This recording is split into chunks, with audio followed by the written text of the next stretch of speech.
Hello and welcome to the MSU Wealth Management Association podcast. This summer we are excited to bring back some of our favorite episodes every Monday.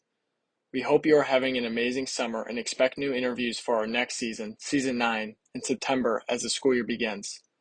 Thank you for listening and enjoy. Hello everyone, this is Vincent Pacillo, host of the MSU WMA podcast. We have another amazing episode planned for you today.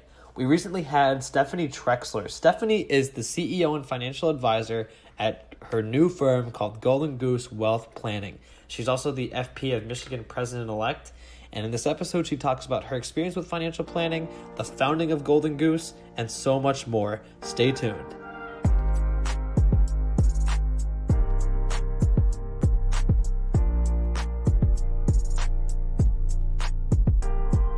Welcome back, everyone, to another episode of the MSU WMA podcast. I'm here with Stephanie Trexler. Stephanie, thank you so much for being on. Hey, thanks so much for having me. Absolutely. So I would love to start out with the question of what led you to your career in financial advising? Yeah, I think a lot of people have this same story. I kind of stumbled into it. I always knew I wanted to be a business major. I loved being an entrepreneur. I went to college. I started at the business school my freshman year. I think I was pretty close to every major you could be in the business school. I tried marketing, accounting, finally signed a formal finance major. And as one of my electives for finance, I took Intro to Financial Planning. I was like, okay, this is cool. I'm going to learn about budgets and 401ks. And then I took the class and my mind was totally blown. I was like, I had no idea this was a career. I thought a stockbroker just bought and picked stocks. I had no idea I could make this big of an impact on people's lives.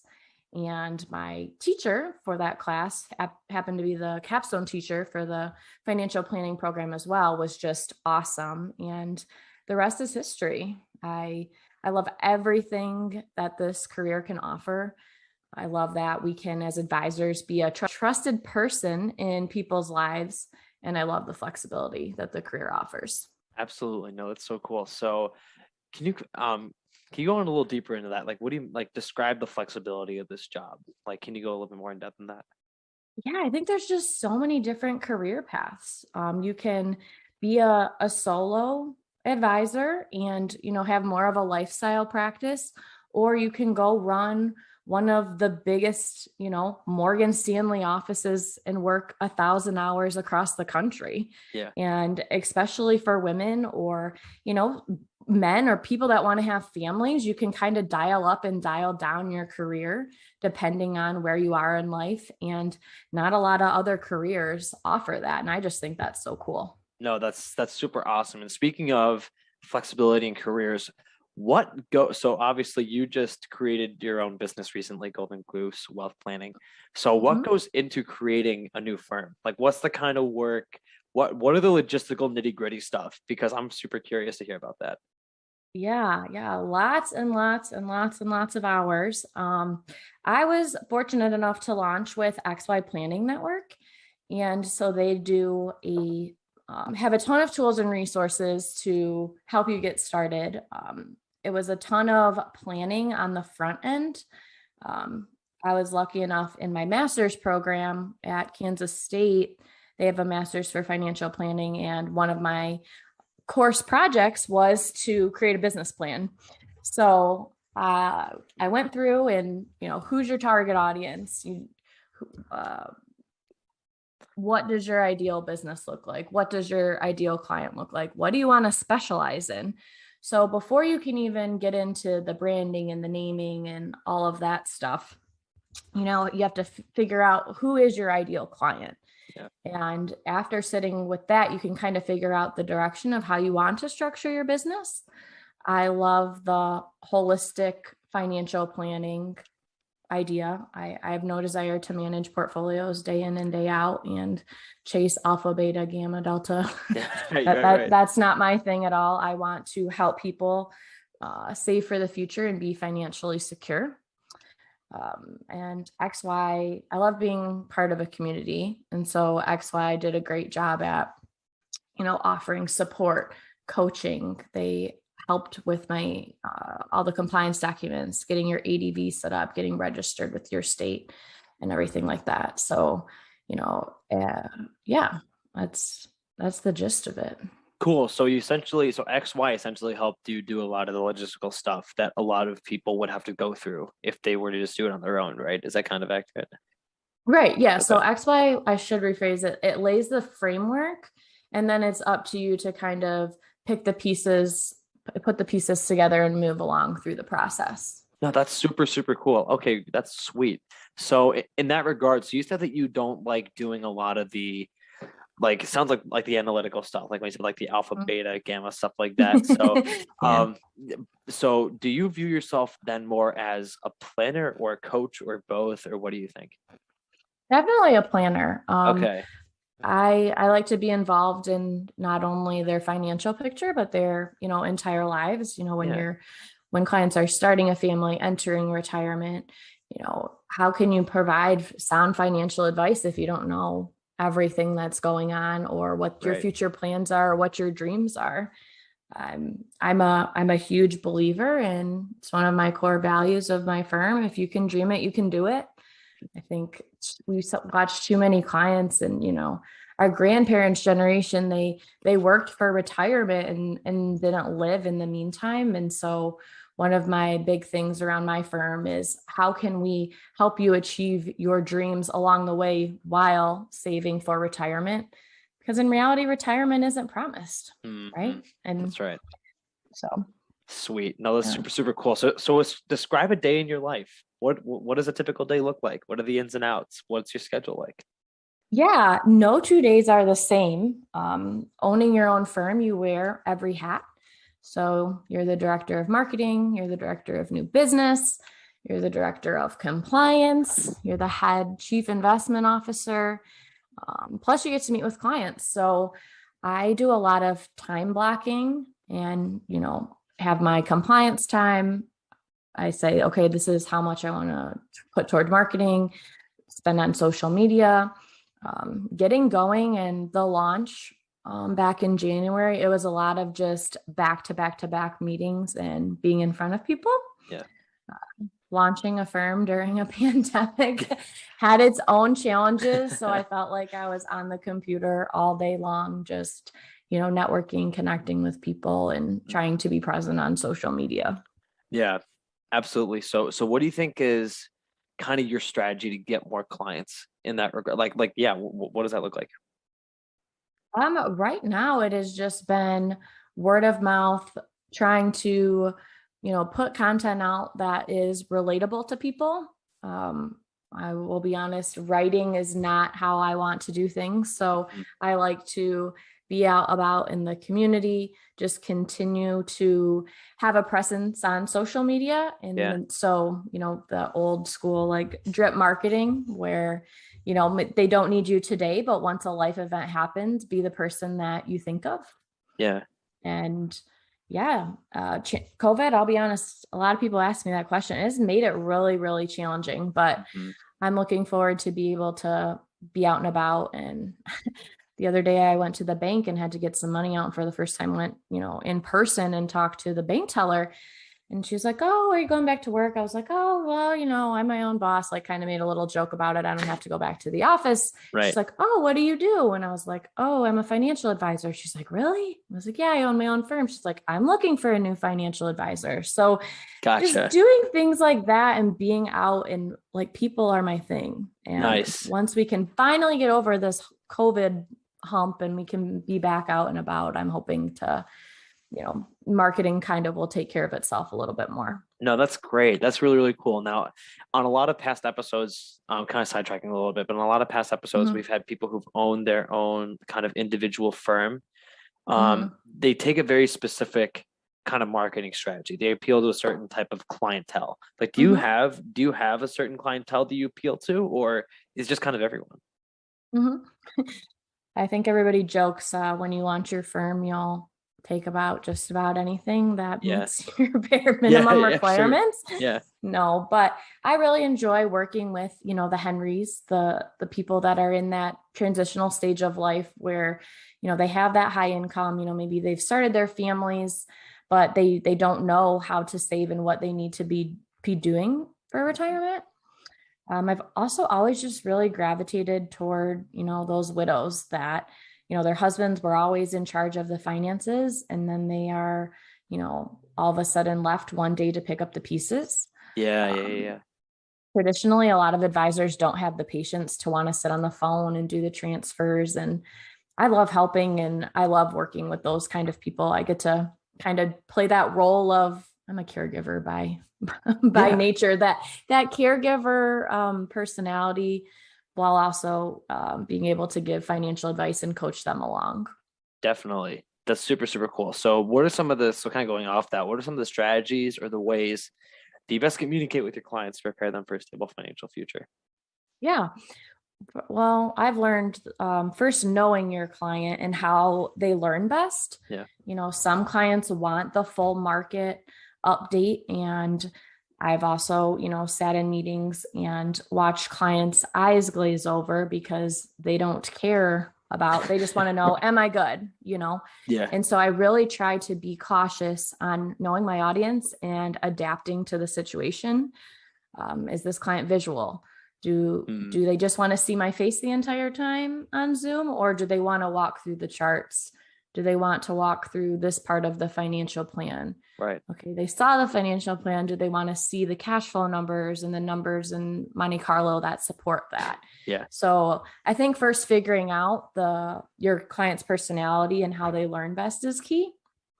And then I've made it a promise to myself that I refuse to talk at my clients. Kind of like I noted before, I really want to always have it be a conversation. Yeah. I try to be really cautious and probably maybe sometimes overly cautious about, does that make sense? What do you think? What is your opinion on that? Like really constantly checking in with the client, because I don't want to have to hunt down clients to schedule meetings. I want them to look forward and it feel like you're, connecting with an old friend. I definitely relate to that, actually. No, that's very interesting. I like that. So what resources have you used to kind of help you as an advisor? So you mentioned XY Planning Network, but has there been any like books or any influential advisors or bloggers that you like to follow or anything like that? Yeah, XY Planning and then all of their podcasts are great. I learn so much just reading the content in the Facebook groups, actually. Yeah. People ask different questions and learning there. Obviously, Michael Kitces is my hero, and listening and reading all of his articles and his podcasts. I really enjoy reading the Journal for Financial Planning. So it's some of the best, advisors in the industry submitting and sharing their ideas. And I enjoy watching where the future of the planning profession is going. I love getting my JP Morgan Guide to the Markets, and then they send a weekly market recap every week. Yeah. Just a really quick, nice PDF. And DFA, Dimensional Fund Advisors, they have a ton of great stuff. I'm just always learning from them as well. Yeah. I mean, Hannah Moore is one of my heroes. I've been so blessed in FPA to learn from so many great advisors and constantly just swapping notes. And my study group and business wise, I'm not sure. Have you ever heard of EOS or Traction Tools by Gino Wickman? No. Yeah, so he's all about efficiency and running businesses and right people, right seats. It's just kind of cuts out all of the clutter when it comes to running a business and goal setting and targets. And he has a really great book, What the Heck is EOS? I love that from an organizational standpoint. You don't take things off a list until they're done. Very efficient. I'm all about efficiencies. Absolutely. No, for sure. So what would you say, and you kind of touched on this a little bit, what would you say are the most important qualities of a financial advisor, just based on your own experience? Yeah, for me, it's start with heart. People really trust us, and we need to actually care about what's going on in our clients' lives and not just ask it because it's an agenda item or a way to make small talk or open a meeting. Yeah. It's my truly my favorite part of the meeting. If you're in this career for the money, you're in the wrong profession. Yeah. There's valuable skill, and the advisors that I think do really well are the ones that are able to think flexibly.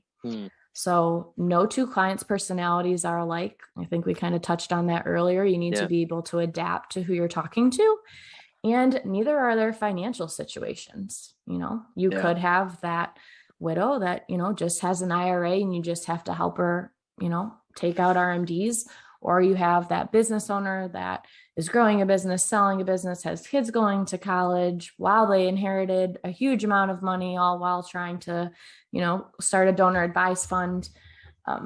You really have to be flexible and a well-rounded planner. Nice. Super, super cool. So what is something people should know about financial advising that isn't really talked about or isn't talked about enough, do you think? I don't want to discourage people by answering this question, but it's hard in the beginning. I'm jealous of all of you guys at Michigan State and everything you've created in the support that just wasn't around. I only graduated, I guess it doesn't feel like that long ago, but in 2013. But you guys are just so far leaps and bounds ahead of where we were as far as the community and knowing where the cool kids are and what the you need to be doing. Kids. Yeah. Before you even graduate, and you guys just have such a leg up. But it is hard in the beginning. It's hard getting your feet wet. You take your first job out of school, sometimes your second or third, and you're like, oh, this is cool. I finally figured it out. And realizing that your first job more than likely will not be your last job is a hard lesson to learn. And it can be a bumpy ride.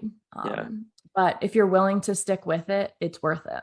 Yeah, sweet. That's so awesome. So kind of switching gears a little bit from your own experience at financial advising. So for people who don't know, Stephanie's part of FPA of Michigan. So what got you into FPA? How did that how did that whole thing start? Yeah. Well, I had never heard about FPA until at my second job after school. My boss got a flyer and we were having their annual symposium. He couldn't make it, but he's like, here, I think you should go. This would be really great. I was like, okay. So here I am, 23, 24 years old, walking into a room of, veteran advisors. And it's kind of funny. I went and sat down at this one table and they were like, oh no, you can't. Someone's already sitting there. And I felt like the little kid at lunch that no one had to sit with at the table. Yeah. But I sat down at this other table. They were so welcoming, so nice. Oh yeah, of course, sit down. It happened to be the board members and leader of all of the different committees of FPA. Cool. And I got so lucky. They welcomed me in. Fernando was the head of education committee, and he goes, hey, I would love to have you on my committee. And the rest is kind of history. I sat on different committees, and that's kind of one of the things I love about FPA is, they have a mission, but as a leader, you really are able to follow your passions. Mine is mentoring and helping other people enter the profession. Yeah. But you can, advocacy, pro bono, education. We have women in finance. There's so many different directions you can go. And definitely. I love building things. So it was the perfect place for me to land. I'm super, it's just funny. I went from not knowing anybody, 6-7 years ago to now I'll be president in 2022. So it kind of went full circle. That is congratulations. That is super, super cool. You. So yeah, it's fun. Man, it's cool how both kind of your career and FPA, you just kind of stumbled across in the best way possible, right? Is that the best way to describe it?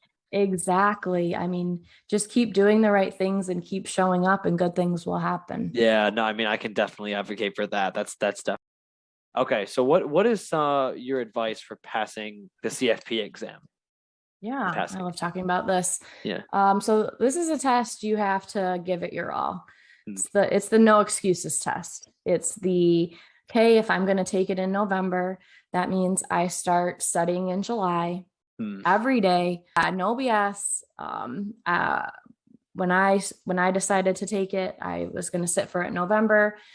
After I was working full time, so there was no way I could work a full day and then come home and try and study at night. I just knew I would be too exhausted and that wouldn't work for me. So set my alarm every morning, 5 a.m. Sheesh. and I just did the grind. I woke up and I had my butt in that office every morning from 6:30 to 8:30. I think from July to November, I missed like maybe 2 mornings. Man. And then you need to use some sort of study program like DNCO or Zon, whatever it is, and just stick to it and commit to it. I took the schedule. A lot of them, they give you, the test prep people give you a schedule too.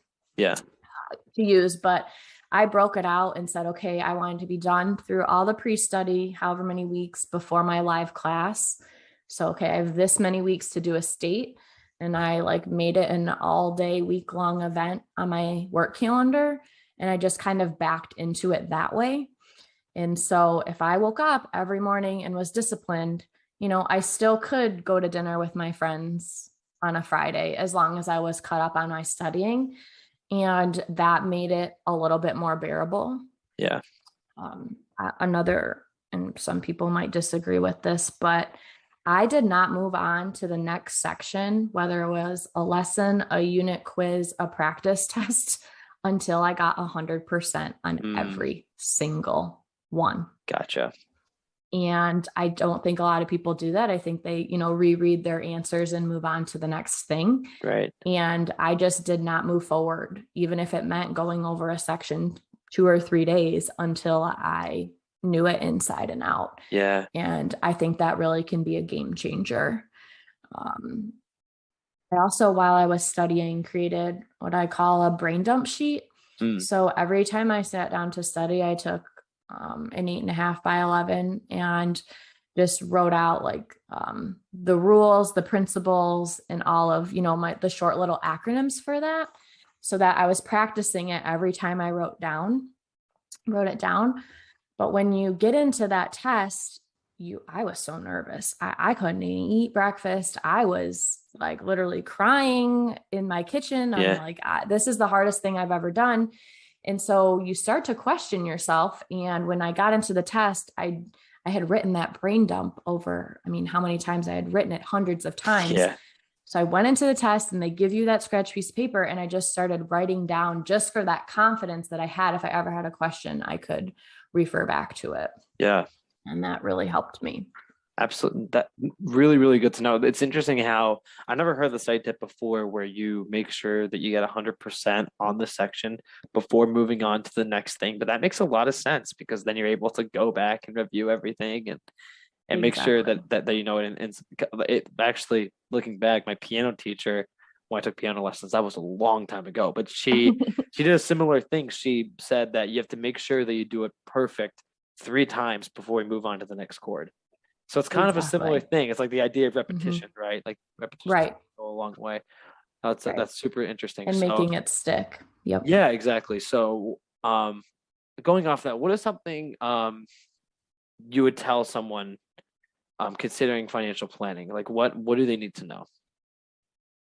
It is so awesome and is such a rewarding career, but it is also a very, very young profession, and you have to advocate for yourself. No one is going to knock on your door and say, okay, come on, Stephanie, you need to do this now. Many of the veteran advisors that have been around for 30, 40 years, started out as insurance sales or as stockbrokers or CPAs, and have turned into financial planners. Right. And it's not their fault, but they don't know how to train this next generation. And I think that's something that us as this next generation, you have to advocate for yourself.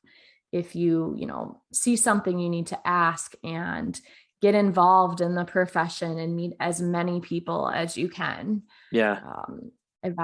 Financial advisors love talking about themselves. That's just how their personality is. Yeah. So ask their story, ask them for coffee. Find a mentor. FPA has a great mentorship program for anyone looking for a mentor. Job shadow as many advisors as you can. Yeah. Ask. A lot of the big RIAs do not publicly post their job postings. Okay. So I always tell students, go through and look at the types of firms you want to work at and submit your cover letter and resume. Yeah. The worst they're going to say is no. Yeah. So you kind of have to advocate and seek out opportunities for yourself. Definitely. No, that's super good to know. Especially considering, like you said, it's a very young profession and could be just as simple as asking a question. You know what I mean? No, that's super cool. Exactly. And just to kind of finish off these podcasts, I always like to ask these people, but what is any general advice you have for WMA listeners or for just our listeners in general? Yes. Don't be afraid to take chances. In your 20s, it's about saying yes. Your work wants you to go to this conference, travel, meet this client, say yes. Just build those skills and learn as much as you can. Take on the projects you don't think you're capable of. Apply for jobs you don't think you're qualified for. If someone asks you to join a committee, try it. Go to as many conferences as your firm will send you to. And yeah, so just keep saying yes. Absolutely. And one more thing before we close out this podcast, guys, if any of you want to get more involved in financial planning, make sure to visit FPA of Michigan's website and check out the mentorship program. I myself have participated in that and I've gotten a lot out of it. So if you want more information, check out their website. But Stephanie, thank you so much for coming on. I really enjoyed doing this. Absolutely. Thanks so much for having me. We do have the date for our Student Success Summit for next year, February 4th, 2022. We can't wait to have everybody back. Again, thanks so much for having me. I truly, really enjoy connecting with new people and meeting everyone. So if any listeners want to connect, LinkedIn, ever need help, please don't hesitate to reach out. If you liked what you just heard, please like, comment, and share. MSU-WMA, or Michigan State University Wealth Management Association, is a student organization part of the Eli Broad College of Business located in East Lansing, Michigan.